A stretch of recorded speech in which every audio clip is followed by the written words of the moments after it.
Hey there guys, DMO73 here, bringing you the second deck profile of the day. This is for the Alucard Regalia list, developed by Kevin Bates and shipped to me. Very, very fun list, very aggressive Dracula list that makes use of the Regalia. So let's dig right in.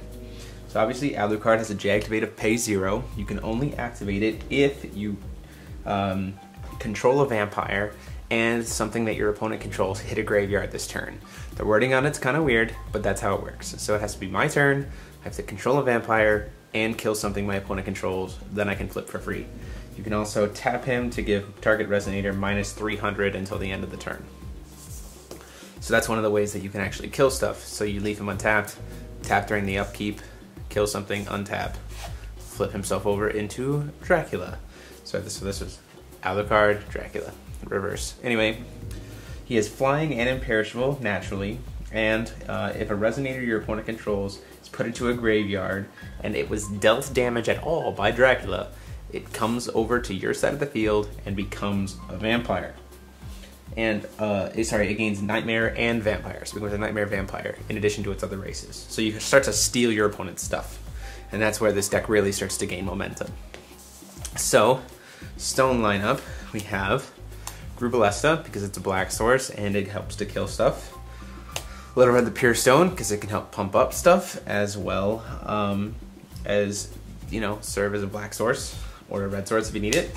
For red-black Scorched Bale stones, because it is a red-black deck. Then 3 basic blacks and a basic red. Moving on to the creature lineup, it is not very creature heavy, simply because of the fact that it revolves around Dracula. So we have 4 Servant of Vampires to serve as kind of your easy to play vampires to be able to flip faster, as well as your lightning rods for all your other stuff, and Dracula included. Your search engine of the 4 Loras, typically you Lora into another Lora at first if you drop her on turn 2 to help deck thin as well, but you can grab Carmilla, Vampire Bat, Aria, all kinds of stuff. Then we have 2 Vampire Bat, 2 Aria, and 2 Carmilla.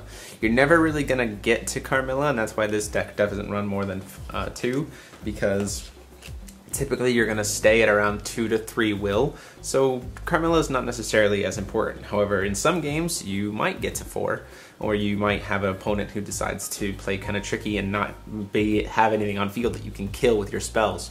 So sometimes you need to get to something harder to hit with Carmilla.